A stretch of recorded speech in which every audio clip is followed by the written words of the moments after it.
ang mga kwento ng pag-ibig, kwento ng buhay, at kwento ng pag-asa dito sa Barangay Love Stories. Love Stories. Ang patlang ay ang puwang o laktaw sa isang guhit. Pwedeng mangyari sa buhay ng tao ang magkaroon ng patlang sa relasyon. Ikaw kabarangay, itutuloy mo pa ba ang relasyon kung galing ito sa isang mahabang patlang? Dear Papa Dudut, ako po si Baby, 61 years old na po ako, retired na po ako sa aking trabaho sa gobyerno. May asawa po ako pero matagal na kaming hiwalay, ikinasal po kami noong 21 years old ako at 24 years old po siya. Ang tinutukoy ko po ay si Rogelio na 65 years old sa kasalukuyan. Makalipas po ang 3 taon noong magpakasal kami ay nagkahiwalay din kami. Ibig sabihin ay mahigit 30 taon na kaming nagkahiwalay. Mula na magkahiwalay kami ay nagtrabaho na lamang ako ng nagtrabaho para malibang ko ang sarili ko at makalimutan ang aming hiwalayan. Pero kahit na anong kalimot ko ay palagi pa din pong bumabalik sa isipan ko ang galit sa tuwing may maaalala ako o may makikita at madidinig na nakapagpapaalala sa kanya. Naka-move on na po ako at masaya naman po ako pero ewan ko ba kapag may nagpapaalala sa akin tungkol kay Rogelio ay naiinis ako. Ewan kung bakit affected pa rin po ako. Kung ano po ang dahilan ng paghihiwalay namin ay mababanggit ko po ng paunti-unti sa paglawig ng kwento ko. Hindi po ako nanghihinayang kaya lang po sa 3 taon na naging kami ay medyo malalim na po ang nabuo naming pagsasama. Ewan po kahit may mga nanliligaw sa akin noon ay hindi ko pinapansin. Kasi baka maulit na naman ang ginawa ni Rogelio. Hinayaan ko na lamang yung inis ko kapag biglang sumasagi sa utak ko ang nangyari. Kasi sabi ko total makalipas ang ilang minuto, nawawala din naman. Kaso Papa Dudut, maliit nga siguro talaga ang mundo dahil sa dinami-rami ba naman ang lugar na magkikita kami doon para sa kulob. Kasi napasakay kami sa isang taxi at sa kamalasang palad nga po ay si Rogelio ang driver.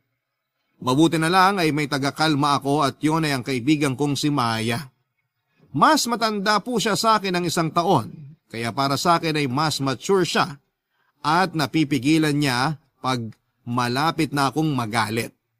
Kasi mahirap na baka isipin pa ni Rogelio ay affected pa rin ako sa hiwalayan naming dalawa, Papa Dudut.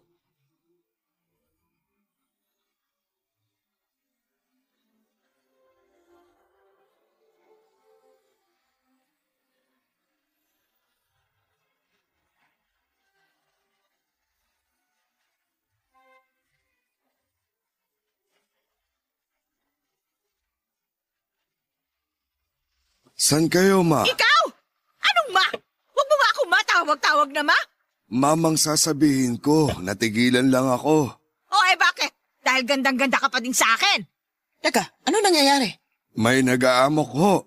Anong nag-aamok? Tigilan mo nga ako, Rogelio, ha? Magkakilala kayo? Hindi. Anong hindi? Tinawag mo siyang Rogelio. Mukha kasi siyang Rogelio. So ibig mong sabihin, mukha kang baby. Huwag mo ako matawag-tawag na baby, ha? Hindi mo ako baby. Baby naman ang pangalan mo, di ba? Huwag ka nang maingay. Magkakilala nga kayo. Oo, dati ko siyang... Kaaway! Dati ko siyang kaaway. Dati? So ngayon hindi na? Ay, kaaway pa din! Mas mataas na level! May ganun. Mapaggawa talaga yun ng kung ano-ano eh. Ano? Anong sabi mo? Sabi niya, mapaggawa ka daw ng kung ano-ano. Nadinig ko. Huwag ka na nga sumabat. Paano kayo naging magkaaway? Ibig sabihin, hindi pa niya nakwento sa'yo. Dahil hindi ako madaldal. Hindi ka naman madaldal. Mahilig ka lang magkwento ng buhay natin sa mga tao. Buhay natin? Walang natin! Ano to? Anong hindi ko alam? May nililihim ka ba sa akin? Huwag kang maarte. Nakwento ko na sa'yo yung Rogelio na yan. Yung nanloko sa'yo. Iniwan ka tapos nagmukha kang tanga. Tumahimik ka nga. Wala akong sinabi nagbuka akong tanga. We, Mahimik ka na nga lang. Ako nang bahala dito. Saan ba kayo pupunta? Ano ba pakialam mo? Natural, makikialam ako. Taxi to. Gusto mo lang malaman kung saan ako nakatira eh. pwede din naman para alam niya kung saan niya tayo ihahatid. Sabi ng itik mo yung bibig mo eh. Ako nang bahala dito. Siguro naman, sasabihin mo na kung saan kayo. Subukan mo lang na dalhin kami sa kung saan sisigaw talaga ako. Ang labo mo, te. Kung ayaw mo magpahatid, pwede ka naman bumaba. Bastos! Ano ka ba? Sala sa init, sala sa lamig. Ganyan talaga siya. Ano? Kung makapagsalita ka parang kilalang kilala mo ako ah. Natural. 3 taon tayo nagsama, no? Sige, ipagyabang mo pa! Okay lang ako. Huwag niyo akong pansinin. Usap lang kayo. Ayoko makipag-usap dyan. Di ako na lang makikipag-usap. Mabuti pa nga. Ako na, Di ikaw na. So, saan kayo? sa PGH. Anong gagawin natin doon? Tumahimik ka na lang. May sakit ka ba? Wala, huwag ka maingay. PGH? Kakasabi ko lang, di ba? Okay. Ang init naman itong taxi na to. Baka sinasanay ka na. Bastos ka talaga. Anong bastos sa sinasanay ka? Ang gustong sabihin niyan, sinasanay ako sa init para sa pagpunta ko sa impyerno. Impyerno? Kanina sa PGH ka lang pupunta, ngayon sa impyerno na. Sino ba kasi kakampi mo? Ikaw naman, pinaparelax lang kita. Init ng ulo mo eh.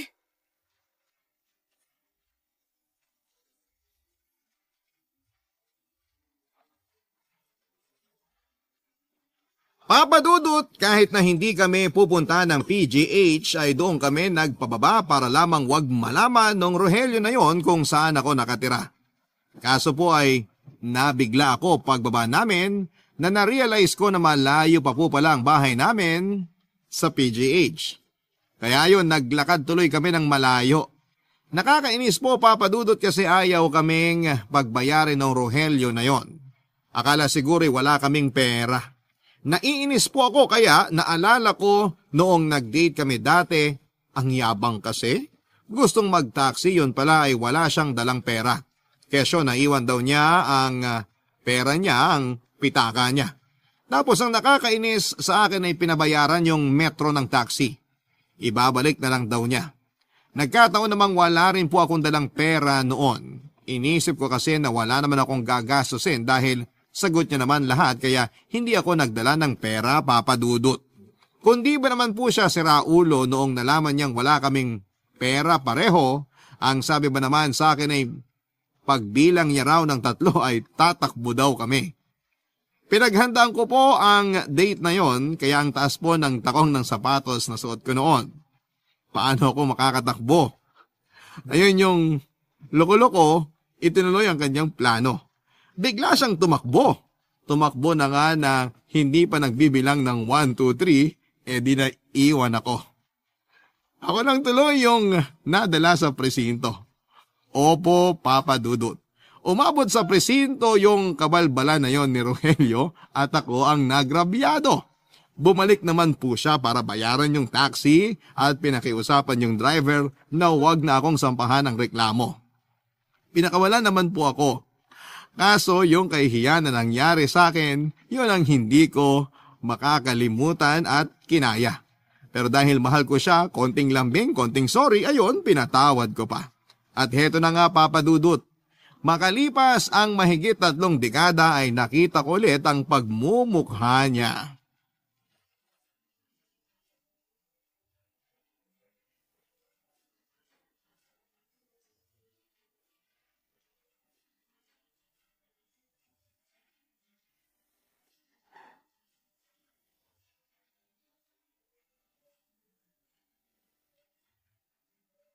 Oh, baby! Anong ginagawa mo dito? Bumibili ng kahoy. Sira ulo ka ba? Drugstore to, kahoy ang bibilin mo. Oh, alam mo naman pala. Huwag mo nga akong pinipiloso po ha.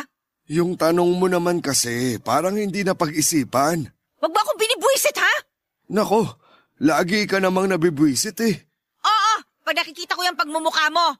Bakit kasi sumusunod ka sa akin? Sira ulo, bakit naman kita susundan? Ewan sa'yo, ikaw ang sumusunod eh. Hoy, hindi ako sumusunod sa'yo ha. Oh, bakit nalaman mo na nandito ako? Ano ba pakialam ko kung nasaan ka? Bakit kita susundan? Ano ako, tanga? Malay ko sa'yo. Hindi ako tanga. Ako ba ang nagsabi? Kung tigilan mo nga ako, ha? Okay, so wag mo na akong istorbohin dahil bibili ako ng gamot. Yak! May sakit ka na nakakahawa, no? Wow naman! Ikaw, sige, bumili ka na nung pampakalma. Ang bilin mo, yung para sa kabayo, para mas umepekto. Uy, sige lang. Busitin mo pa ako. Ewan, makabili na nga ng gamot ko. Hoy, uunahan mo pa talaga ako, ha? Natural, nauna ako sa'yo eh. Napaka-ungentleman mo talaga. Wow naman, ang gentleman agad. Natural! Hindi ka nagbibigay sa babae. Ano bang naibigay mo sa akin dati? Konsumisyon! Oh, nasa na ang usapan?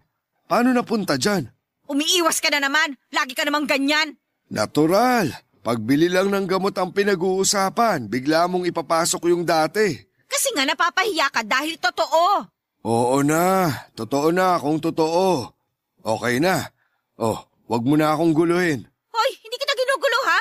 Dahil wala akong pakialam sa'yo. Dahil wala na akong pakialam sa'yo. Bakit kinakausap mo pa ako? Bakit natatakot ka na? Maungkat ko ang mga pinagagagawa mo noon? Alam mo, para kang plakang paulit-ulit. Sinong sirang plaka? Wala akong sinabing sira. Sabi ko, paulit-ulit. Ano ba yung paulit-ulit? Hindi ba sira? Sa'yo na naman ang galing yan, ha? Lakas mo talagang mambuisit. Ano na naman ang ginawa ko? Kung bubuisitin mo lang din ako, wag mo na akong kausapin. Sino bang nakipag-usap? Ay, sino bang tumawag sa akin? Baby, Huwag mo akong tawagin, baby. Wala na tayo, ha? anong itatawag ko sa'yo? Ang sinasabi ko, kung tatawagin mo akong baby, wag mong lambingan. Ano? Anong nilalambingan? Normal ko lang sinabi. Normal! Wala nang nakapila. Mamaya mo na ako kausapin. Sandali! Aray!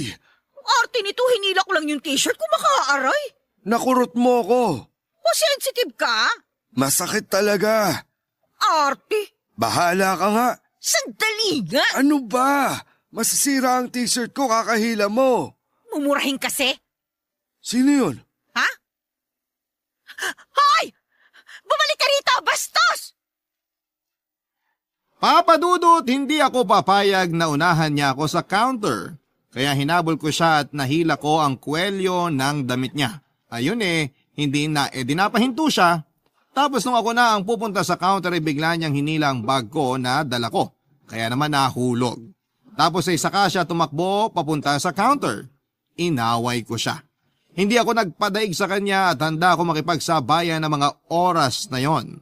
Ayaw talaga niyang magpatalo kaya nauwi sa away ang usapan. Sigaw ako ng sigaw tapos siya ay malumanay lang magsalita. Saka ko na-realize na ginagawa niya akong masamang tao sa mata ng mga nandun sa drugstore. Napansin ko na pinagtitinginan na kami ng mga tao pero kay hiya na Papa Dudut. Kaya naman tinuloy ko na lamang yung galit ko. Kaso nilapitan kami ng security guard tapos sinabihan kami na sa labas na daw kami mag-away kasi nakakaistorbo sa ibang mga customers. Pag lumabas po ako ay mas mapapahiya ako kasi parang tinanggap ko na ako ang may kasalanan. Nung biglang sinabi ng guard na tatawag daw siya ng pulis ay medyo natakot na ako. Kasi paano kung tumakbo na naman si Rogelio at ako na namang mag-isa ang maiwan? Di ako naman ang madadala sa presinto. Kaya sabi ko sa guard na hindi ako lalabas kung hindi lalabas itong si Rogelio. Napilitan yung guard na palabasin din si Rogelio. Pagdating sa labas, ako pa ang sinisisi ni Rogelio. Ang kapal ng mukha niya. Hindi naman ako magsisisigaw doon kung hindi niya ako binibwisit. Pinalabas kaming pareho ng wala pang nabibili. Mabuti na lang po at may dalawang drugstore pa sa malapit kaya sinabihan ko kaagad siya na doon ako sa drugstore sa kaliwa bibili at wag na siyang sumunod pa. Kaya naman naghiwalay kami at doon siya sa drugstore sa kanan bumili.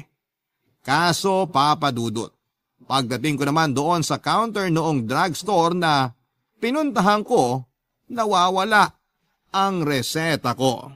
Barangay Love Stories. Barangay Love Stories. Nawawala po ang reseta ko, Papa Dudut. Paano ko makakabili ng gamot ko? Hindi ko naman po kabisado ang mga pangalan ng mga gamot para sa aking maintenance. Isa pa po kahit kabisado ko ang lahat ng pangalan ng gamot ay hindi naman pwedeng basta bilhin na lamang yung ibang gamot doon dahil kailangan talaga ng reseta. Sino pa ba ang gagawa nun sa akin kundi yung kampon ng kung anong kadiliman na si Rogelio? Kaya naman sinugod ko kagad siya doon sa pinuntahan niyang drugstore. Nakita ko siya malapit na doon sa counter at nakangiti pa. Tuwang-tuwa ang siraulong yon sa ginawa niya sa akin. Hindi ako nakapagpigil, Papa Dudut, hinampas ko siya sa balikat ng pagkalakas-lakas. Ang arte ng loko-loko, ang lakas ng sigaw, kung makaaray. Napatingin tuloy lahat ng tao sa amin. Pero kahit na ganoon ay hindi ako natinag dahil kailangan kong gawin ang pakay ko. At yon ang kunin ang reseta na kinuha ni Rogelio sa akin, Papa Dudut.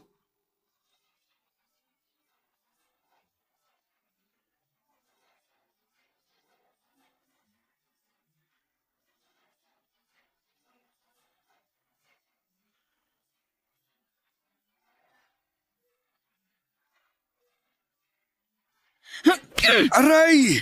Ang arte mo! Sige, mag-iskandalo ka! Anong eskandalo? Hinampas mo ako. Tama lang sa'yo yan! Ano na naman ang problema mo? Ikaw ang malaki kong problema! Bakit ka ba nandito? Ano ba? Gusto mo ba sa'yo lahat ng drugstore dito? Drug addict ka ba? Ako ba ang pagbibintangan mo? Ikaw ang adik! Sino ba ang praning na biglang susugod dito tapos mga hampas? Ako! Pero hindi ako praning! Anong hindi? Ang lakas ng tama mo na susugod dito. Bakit sa'yo ba to? Alam mo, mamaya na lang ako bibili. Pag nalaklak mo na yung bibilin mong gamot pampakalma. Hindi ako bibili ng pampakalma! Anong bibilin mo? Pampaganda. Walang nabibili dito na himala. Yang bunganga mo talaga basura! Ewan sa'yo, aalis na ako. Mamaya na lang ako bibili. Huwag kang alis! Ang lakas ng tama mo. Isoli mo muna sa akin yung kinuha mo! Ano na naman yung kinuha ko sa'yo? Kinuha mo na nga ang dignidad ko at kahihiyan ko, tapos ngayon kukunin mo pa ang reseta ko? Saan ka ba nanggagaling? Aba, namimiloso po ka pa? Eh di sa labas, sa baba ko manggagaling. Ang sinasabi ko, saan na naman galing yung hugot mo? Na kinuha ko ang dignidad at kung ano-ano pa sa'yo. Hindi mo na mababalik ang mga nangyari dati pero ibalik mo yung reseta ko. Ano bang pakialam ko sa reseta mo? Ilabas mo na!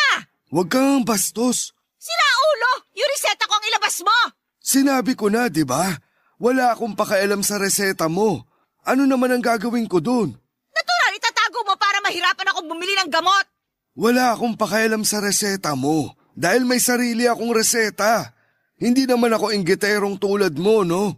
Ilabas mo na! Sabi ng ilabas mo eh! Hindi ka ba nahihiya? Pinagtitinginan na naman tayo. Ako nahihiya! Ikaw ang walang hiya! Nahihiya ka, pero ikaw ang nag-ieskandalo. Ilabas mo na yung resibo ko. Naku, nanggigigil na ako sa'yo, ha? Oh, resibo naman ngayon ang hinahanap mo. Wala akong sinabi resibo. Ang sabi ko, reseta. Kita mo na, bintangera ka na, sinungaling ka pa. Nanggigigil na talaga ako sa'yo. Okay na yung reseta ko. Baby! Ay, naku, mabuti dumating ka. Bakit? Tulungan mo nga ako sa tiyonggong ito. Nag-aaway na naman kayo? Correction lang, Maya. Inaaway na naman ako. Ay, oo nga. Baby, inaaway mo na naman siya. Tumahimik ka nga, ako yung kampihan mo. Paano kita kakampihan? Hindi ko pa nga alam ang nangyayari. Pareho lang ng dati. Yang kaibigan mo, sumugod na naman at ang daming ibinibintang. Ang bintang hindi totoo. Kapag totoo ang tawag doon, katotohanan. Parang malabo yung sinabi mo. Tumahimik ka na nga lang. Maya, pakihila na sa kulungan niya yung kasama mo. Ikaw ang ipakukulong ko kapag hindi mo sinoli yung... Wala akong kailangang isoli. Isoli mo! Wala akong kinukuha. Sinungaling! Bintangera! Aray! Nakakarami ka na, ha? Anong gagawin mo, ha? Ha? Anong gagawin mo? Sasaktan mo ako? Sige! Para makita ng mga tao kung gaano ka kasama. Sandali, ano bang problema? Ewan ko dyan sa kaibigan mo. Baby, anong problema? Kita mo? Hindi masabi ng hunghang na yan. Palibasa kasi, guilty! Sandali, para akong bola ng pingpong. Ano muna yung nawawala na kailangan isauli? Reseta niya raw.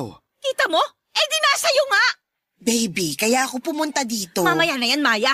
Kunin muna natin yung reseta ko sa lalaking yan. Wala nga sa akin. Wala talaga sa kanya. Ano bang wala? Eh kinuha nga niya. Hindi niya kinuha. Eto, nasa akin. Naiwan mo sa bahay kaya hinabol ko sa'yo dito. Napahiya ako ng sobra, Papa Dudut. Parang nanigas ako sa kinakatayuan ko. Eto naman kasing si Maya hindi pa kaagad sinabi na nasa kanya ang reseta ko. Lalo kong napahiya na may kasabay nagigil kasi noong tingnan ko ang itsura ni Rogelio, yung matay parang nanlilisik at yung labi ay nakangisi na. Demonyo lang ang makagagawa noon. Hinila ko si Maya palabas pero parang ang bigat ng mga paa ko. Parang pakiramdam ko lahat ng tao sa drugstore ay nakatingin sa akin at pinagtatawanan nila ako. Gusto kong kainin na lamang ng lupa ng oras na yon para bigla na lamang akong mawala na. Siguradong nagdiriwang na naman si Rogelio dahil sa pagkakapahiya ko. Napakaswerte talaga ng Judas na yon. Parati na lamang nasasagip ng pagkakataon. May samang kukulam talaga. Paglabas ng drugstore doon pa lamang bumilis ang lakad ko. Halos magmukhang tumatakbo na ako sa paglalakad ko ng sobrang bilis.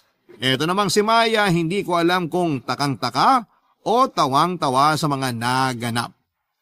Pero dahil nga sa mga nangyaring yon, ay mas nadagdagan pa ng isang level ang galit ko kay Rogelio. Pinahiya niya ako sa harap ng maraming tao. Hindi ko makakalimutan yon kaya sinabi ko sa sarili ko na gaganti ako, Papa Dudut.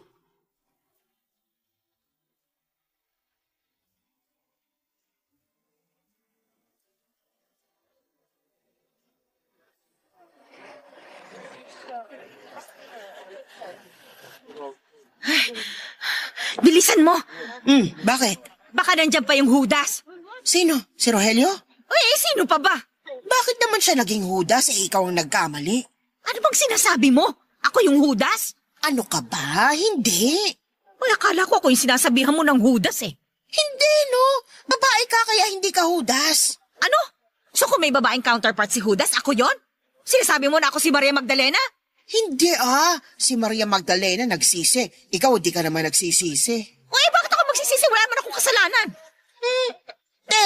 Sinugod mo yung tao sa tindahan ng gamot, sinaktan at pinagsisigawan. Uy, buti nga sa kanya. Ayun tuloy, nakarma ka at napahiya sa harap ng mga tao nasa loob ng tindahan ng gamot. Ako naiinis na ako sa'yo, ha? Kailangan magising din paminsan-minsan. Gising ako! Gising na gising! Ibig mong sabihin na sincere ka sa ginawa mo kanina. Buong puso! Teka para mas hindi ako ligaw, pwede mo bang ikwento sa akin ang punot dulo? Naku, Mars, hindi mo kakayanin. Pipilitin kong kayanin. Ay, ayoko na sanang maalala. Anong ayaw mong maalala halos araw-araw inaalala mo? Litong-lito na nga ako kung saan ako pipick up. O eto na nga, ikukwento ko na. Sige, simulan mo. Galit ako dun sa Rogelio na yon. Yun ang simula. Galit ka agad. Hindi pa, paumpisa pa lang yon. Sino ba nagkukwento? Ikaw. O kaya hayaan mo ako. O siya, sige. Ay basta, ganito na lang. Sisimulan ko yung kwento sa panahon bago pa kami ikasal. Ang saya-saya namin noon. Tapos? Ito naman, hindi makapaghintay, pambihira ka. Paano? Pagkasabi mo ang saya-saya nyo noon napatingin ka sa langit at ngumiti ng pagkatamis-tamis. Ganon kasi dapat magkwento, yung nararamdaman ng mga nakikinig. Okay, naramdam ko na. Pwede ituloy mo na? O yun nga, masaya kami. Halos walang makakahadlang sa pagmamahala namin noon. O, gano'n naman pala Oo, kada kilos ko, nandun lagi si Rogelio. Tapos? Ayaw niyang may mangyayari sa akin. Sobrang protective siya. Oh, Lagi siya nagtatanong kung nasaan ako. Masyado siyang nag-aalala pag wala siyang balita kung nasaan ako o kahit kahihiwalay pa lang namin. naghiwalay na kayo? Hindi pa. Ano ba naman ito? Naghiwalay lang kami ng uuwian. Okay. Oh, eto na. Minsan, may lumapit sa akin na lalaki. Abay, nagulat ako. Nasa tabi ko na kagad siya at nakaakbay. O, mabuti. O minsan naman, yung lalaking kausap ko, kaibigan ko na ha. Pero sobrang protective pa rin siya. Ayaw mo nun? Gusto ko. Natutuwa nga ako eh. O, ayun naman pala Wala naman palang problema. Wala nung una. Pero no mga sumunod na, ayun, nagkakaproblema na kami. Tulad ng, Napakaseloso niya. Pero pag ako nagsiselos, ayaw niya. paano ngayaw? Ay, kasi minsan noon, may nakita akong babaeng kasabay niya. Aba, nagtatawanan yung dalawa. Parang iba yung body language nila. Ayun, nagdilim yung paningin ko. Sinabunutan ko yung babae. Agad? Parang kumikirengking na eh. Nung umakbay na talaga kay Rogelio, aba, hindi na ako nakapagpigil. Umakbay? Medyo foul nga yun. So yun palang dahilan ng hiwalayan nyo, yung pambababae niya. Hindi. Hindi pala siya ng bababae. Ha? Sino yung kasama niya? Yun pala yung matagal na nasa ibang bansa na ate niya. Ha? So pinaghiwalay kayo ng ate niya? Hindi. Ako mismo nakipaghiwalay. Kasi naman, napahiya ako. Ano? Yun ang dahilan? At ikaw ang nakipaghiwalay? Oo. At ikaw pang may ganang magtanim ng galit kay Rogelio? Huwag mo na akong questionin. Nangyari na yun eh. Matagal na. Kalimutan na natin. Ikaw kaya, subukan mong kalimutan at subukan mong magpakumbaba. Kung hindi na kayo magkakabalikan, wala na tayong magagawa. Ang importante, magsorry ka sa kanya. Saka na yan. Tara na nga.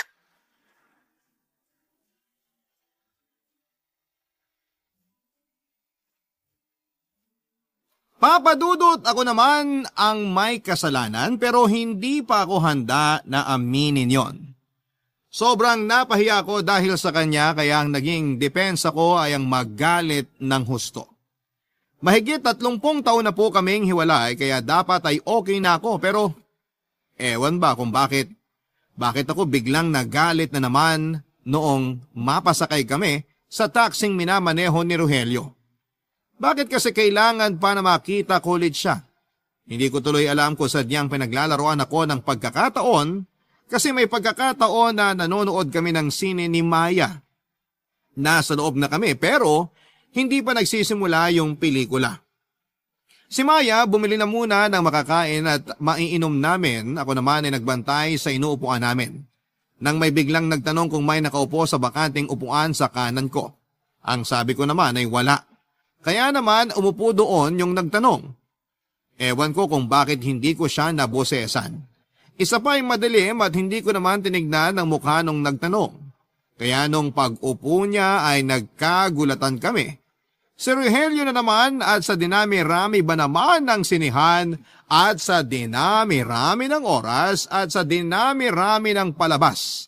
Bakit naman nagkataon na pareho pa kami ng panonoorin sa parehong sinihan at eksaktong oras? Papa Dudut, bigla na namang nagdilim ang paningin ko.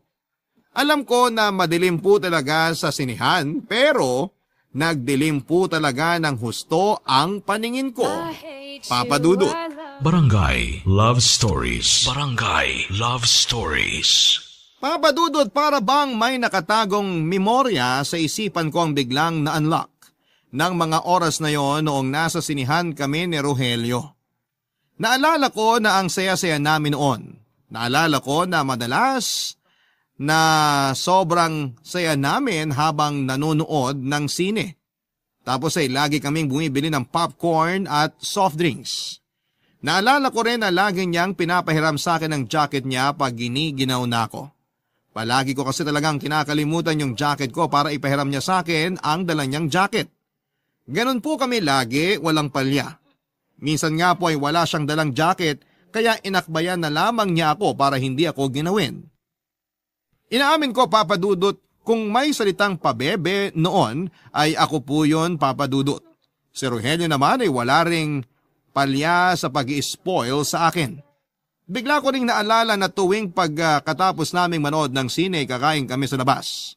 Doon kami sa paborito naming kainan sa Carriedo madalas dumediretso. Wala na po yung restaurant na yon ngayon kaya nalungkot po ako. Iba na ang nakatayong establishmento sa pwesto na yon. Naging grocery na siya. Kaya po nung maghiwalay kami ay palagi pa rin po akong kumakain doon sa restaurant. Nung naging grocery na ay nagpupunta pa rin ako kahit na wala naman akong bibilhin. Tinatansya ko kung saan yung pwesto ng mesa na madalas naming pwestuhan noong restaurant pa lamang siya. Tatayo lang ako roon tapos ay babalikan ang mga ala-ala naming dalawa. Mga masasayang araw naming magkasama na nagsusubuan ng spaghetti tapos ay sasadein kong malagyan ng sauce ang gilid ng labi ko. Magmamaang-maangan pa nga ako na hindi ko alam na may naiwan palang spaghetti sauce para punasan niya ng tissue. Gusto niya rin na sabay kaming iinom ng juice kasi gusto niya na nagtotoast kami bago uminom at saka niya sasabihin ang mga salitang, "Mahal na mahal kita."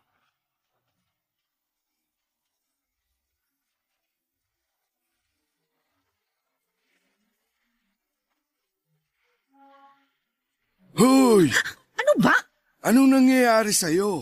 Anong ibig mo sabing anong nangyayari sa akin? Wala! Anong wala? Para kang may sapi. Ano ba pinagsasasabi mo? Nakatitig ka sa akin at nakangiti ka.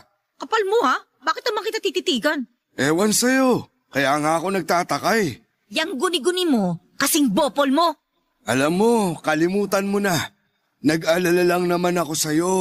Kasi para kang papunta na sa kabaliwan kung makatitig at makangiti sa akin kanina. Tigilan mo na ang gumawa ng kwento. Mapaggawa ka talaga ng kwento eh. Bakit hindi ka kaya mag-writer? Bakit hindi ka magpatingin? Kapal mo? Kahit nagkaedad ako, madami pa rin tumitingin sa akin. Sa kinikilos mo, maski naman sino mapapatingin sa'yo. Ano? Sabi ko, sa doktor ka magpatingin. Bakit ako magpapatingin sa doktor? Tagtanan mo na nga ako. Bakit ka na naman nandito? Bibili ako ng kahoy. Alam mo kung may kahoy man dito, kanina ko pa inihampas sa'yo. Patawa ka kasi. Alam mo nang nasa sinehan tayo. E di manunood ako ng sine. Pwes doon ka sa iba pumwesto. Pupunta ba ako dito kung may mauupuan pa sa iba? O di tumayo ka doon sa likod. Boses mo, nakatingin na naman ang mga tao. Umalis ka na kasi para matahimik kami. Tahimik naman lahat. Ikaw lang ang maingay. Basta wag ka dito. Ayaw kitang katabi. E di dyan ka sa kabila umupo. Si Maya dito. Saan mo siya pauupuin? E di dyan sa inuupuan mo. Magpalit kayo para hindi tayo magkatabi. Bakit ba ikaw ang kailangan magdesisyon? Asawa ba kita? Sa totoo lang, oo. Asawa mo pa rin ako. Dahil hindi naman tayo nagdiborsyo. Baliw ka pala eh. Wala namang diborsyo dito sa Pilipinas. Mismo. So asawa pa rin kita. Yak! Wow! Makaayak ka. Piling mo naman may gusto pa din ako sa'yo. Piling mo patay na patay pa din ako sa'yo. Piling mo hindi pa nawawala ang pagmamahal ko sa'yo. At piling mo mahal pa kita. Hello! Nakakatawa ka. Lumalabas sa bibig mo yung mga nararamdaman mo eh. Alam mo kadiri ka talaga. Lumayo ka na nga dito. O Rogelio, mabuti naman na imbita ka ni baby. Hoy, anong naimbita? Pakialam ko dyan. Parang singaw na basta na lang sumusulpot. Palibasa may gusto pa sa akin eh. Diyan ka na lang sa tabi niya maupo. Inagawan ka na ng ulupong na to ng pwesto eh. Oh, anong nakakatawa? Shh! Nakatingin na yung mga tao. Yan ang pagsabihan mo. Yung ilusyonadong matanda na yan. Wow! Nahiya naman ako na sabihan mo akong matanda. Totoo naman na. Di ba magkasing edad lang kayo? Excuse me, di hamak na mas matanda sa akin ng ilang taon yan, ano? Hindi ba nung nagbayad ka, ginamit mo yung senior citizens card mo? Ayan ka na naman eh. Alam mo, malapit na magsimula ang palabas. Kaya tumahimik na tayo. Mabuti pa nga. Umalis ka na nga muna dito. Bakit? Gusto niyo mag-usap na dalawa lang kayo? Saan ako pupwesto? Alam mo, sasabunutan na kita. Hindi ka ang pinapaalis ko. Yang Rogelio na yan. Hindi ako aalis. Mabuti pa magpalit tayo ng pwesto para hindi kayo magkatabi. Yun nga ang sinabi ko sa kanya. Ayoko nga. Oh, di dyan ka lang. Basta, tumahimik na tayo. Mabuti pa nga. Ayan na, magsisimula na yata. Patay na ang ilaw sa likod eh. Yung braso mo, huwag mo ipatong dyan. Gusto mo lang ako mahawakan eh. Wow! Papa Dudut, habang nagtatalo kami ni Rogelio ay nainis ako sa mga nadidinig ko na pagpupuna. Tulad ng shhh. Maya-maya akala ko kung ano na yung umiilaw sa katawan ko, yung si Q pala ay nagfa-flashlight na sa akin. Nainis nga po ako kasi nakakaistorbo siya. Ang mas nakakainis pa ay noong pinalabas ako ng gwardya. Hindi naman po ako papayag na hindi mapalabas si Rogelio kaya ayon, pinalabas din siya. Alam nga namang hahayaan ko lamang na maiwan doon si Maya kaibigan ko yon. Kaya sabi ko sa gwardya ay palabasin din si Maya. Sa makatuwid ay pinalabas kaming tatlo, Papa Dudut. Si Rogelio po ang lakas mambuiset. Hindi man lang nagalit nung pinalabas siya. Mas galit na galit pa po si Maya kasi gusto niya talagang panoorin ang pelikula. Para nga pong mapakalma ko si Maya ay sinabi ko na lamang na ipapasyal ko siya sa parke at sagot ko lahat basta huwag na lamang siyang magalit. Pumayag naman siya kasi mahilig sa libre ang kaibigan kong yon. Tsaka kung tutuusin ay hindi niya talaga kailangang magalit kasi ako din naman ang sumagot ng sine namin. Noong nasa park na kami ay sinigurado ko na wala si Rogelio. Mahirap na po, baka sinundan na naman niya ako. Noong masigurado ko na wala na siya ay saka kami naglibang ni Maya. Habang naglilibang kami ay kinuwento ko kay Maya na madalas kaming mamasyal sa parke ni Rogelio noon. Tuwing hapon paglabas ko sa trabaho, sa parke kami dumediretso. Nakwento ko rin na hindi boto ang mga magulang ko kay Rogelio, kaya nang minsang mahuli kami sa park na magkasama ay pilit kaming pinaghiwalay ng tatay ko. Pero pinaglaban ako ni Rogelio kahit na anong sinabi sa kanya ng tatay ko ay hindi siya nagpaapekto. Hinarap niya ang tatay ko at sinabi kung gaano niya ako kamahal. Kahit ayaw ni tatay sa kanya ay hindi na lamang ito nagsalita pa. Parang napahiya din si tatay dahil nakita niya kung gaano ako pinanindigan ni Rogelio. Madami po sana akong ikikwento kay Maya kaya lang ay bigla naman akong nainis. Paano ba naman ay habang nagkikwento ako itong si Maya biro ng biro na kinikilig daw ako. Kaya itinigil ko ang kwento at sinabing maglakad na lamang kami. Natapos naman ang araw na hindi namin nakita si Rogelio. Mabuti na lang talaga at hindi naman siya nakita at nakapamasyal kami ng matiwasay ni Maya. Pero lingid sa kaalaman ko ay isang araw na naman sa buhay ko ang magugulo, Papa Dudut.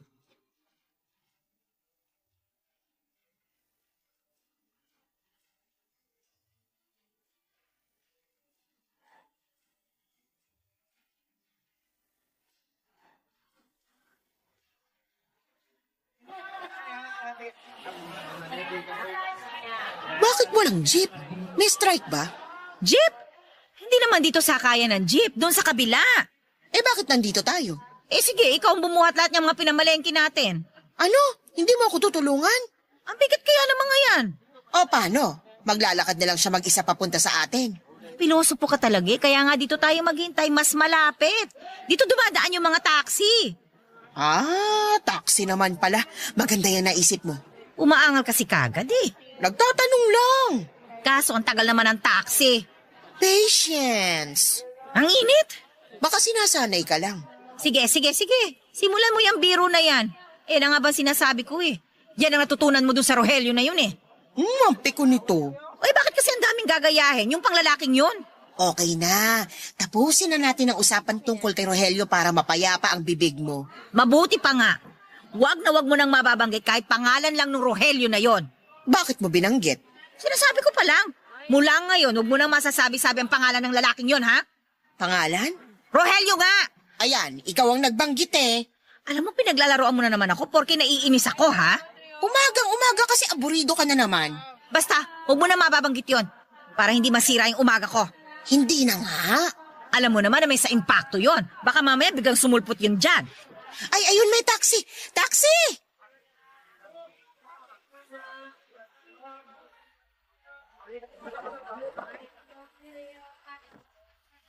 O ayan, nagbaba ng bintana. Ikaw? Bakit gulat na gulat ka? Kita mo na, Maya, oh. Sabi ko na sa'yo, may sa impacto talaga to eh. Sasakay ba kayo? Hindi! Anong hindi? Huwag na tayong umarte, ang hirap sumakay. Ayoko. O di mauuna na ako. Dadaling ko na lahat ng pinamili natin tapos antay ka na lang dyan ng darating na ibang taxi ha. Ano? Iiwanan mo ko dito? Ayaw mo sumakay eh. Sakay ka na, Maya. Pabukas ng compartment. Sandali, tutulungan kita. Ang dami nitong binili nyo ah.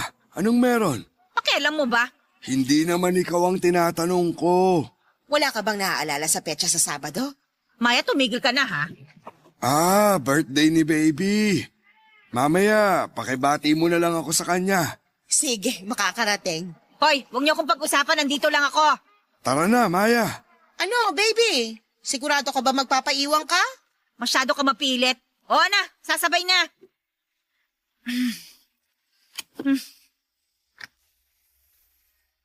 Parang iba itong taxi mo. Dalawa ang taxi ko. Nagre-relyebo kami nung isang kaibigan ko. Ang dala niya ngayon yung gamit ko dati, kaya ako ang naglabas nitong taxi na to. Ang dami mo na palang taxi. Dalawa pa lang naman. Yabang. Ano yun? Ewan, Mabalik tayo sa mga taxi mo. May bala ka pa bang dagdagan? Oo, para mas lumaki ang kita at makatulong sa iba. Pinundar ko talaga to para sa minamahal ko. sus! Kala naman magsiselos ako. Nakailang asawa ka ba, Rogelio? Grabe naman yung tanong mo. Isa lang. Kita mo na? Nag-asawa pa ulit. Anong nag-asawa uli? Hindi na ako nag-asawa. Isa lang ang asawa ko. Ikaw. Papadudot na bigla ako sa sinabi ni Rogelio. Hindi na siya nag-asawa ulit at sinabi niya na wala na siyang nakarelasyon matapos ang hiwalayan naming dalawa dahil iisa lang daw ang mahal niya. Minahal at mamahalin niya. Papadudot, hindi ko alam kung anong nangyari at bigla na lamang akong napaiyak. Hindi basta iyak kundi hagulhol. Itinigil ni Rogelio ang taxi at pinainom ako ng tubig. Nang nagkaaminan kami na mahal pa namin ang isa't isa ng mga sandaling yon, ay hindi na din at ako ay hindi na rin nagkarelasyon noon kasi sabi ko ay maayos naman ang lahat. Naghintay ako, naghintay pero hindi na bumalik si Rogelio hanggang kinalimutan ko na ang umibig at magmahal. Si Rogelio naman daw ay naghintay din ng kausapin ko siya. Kasi kilala niya daw ako na hindi makikipag-usap habang hindi pa handa at paghanda na ako ay ako na mismo ang lalapit. Kaso hindi na nga po ako lumapit sa kanya. Kaya tulad ko ay siya ay naghintay na lamang, naghintay. Nag-antayan lamang pala kami hanggang sa umalis na nga lang po siya sa lugar namin at inakala kong hindi na babalik dahil may iba ng pamilya. Mahigit 30 taon na hindi kami nag-usap dahil po sa pride. Inaamin ko po na ma-pride ako pero dahil nga sa mga maling inaakala namin ay umabot ng ganon katagal na hindi namin naayos ang lahat. Hanggang sa bumalik nga po siya sa lugar namin, wala na ang dating bahay nila dahil nabenta na ang lupa kaya bumili siya ng bagong bahay at lupa. Para makita ko raw siya at baka sakaling mag-usap na kami. Pero iba nga po ang nangyari sa inaasahan niya. Akala ko nung una ay stalker siya dahil ang dalas naming magkita kung saan-saan. Yun pala ay taga-roon na siya ulit sa lugar namin kaya pakalat-kalat siya. Pero ganon pa man papadudot kahit ganon katagal ang lumipas ay masaya pa rin ako dahil naayos na namin ang lahat. Magkasama na po ulit kami ni Rogelio. Kailan lang ay sinorpresa nila ako ni Maya. Hindi ko alam na inasikaso pala nila ang aming renewal of vow. Nagulat po ako at naiyak. Masasabi kong walang kasing saya ang mga oras na yon. Kahit matagal, ang patlang ng aming hindi pagkikita at pag-uusap ay parang hindi naman ito nagkaroon ng agwat dahil hindi naman pala kami nawala sa mga puso ng isa't isa. Maraming salamat po Papa Dudut sa pagbibigay daan sa sulat ko at maraming salamat sa Barangay LS 97.1 sa pagbibigay ng boses sa aming mga kabarangay na maitampok ang aming kwento sa nangungunang Barangay Love Stories. Ang inyong forever kapuso at kabarangay, Baby. Nagustuhan ng iyong napakinggan? Ituloy yan via live stream sa www.gmanetwork.com/radio. Barangay LS 97.1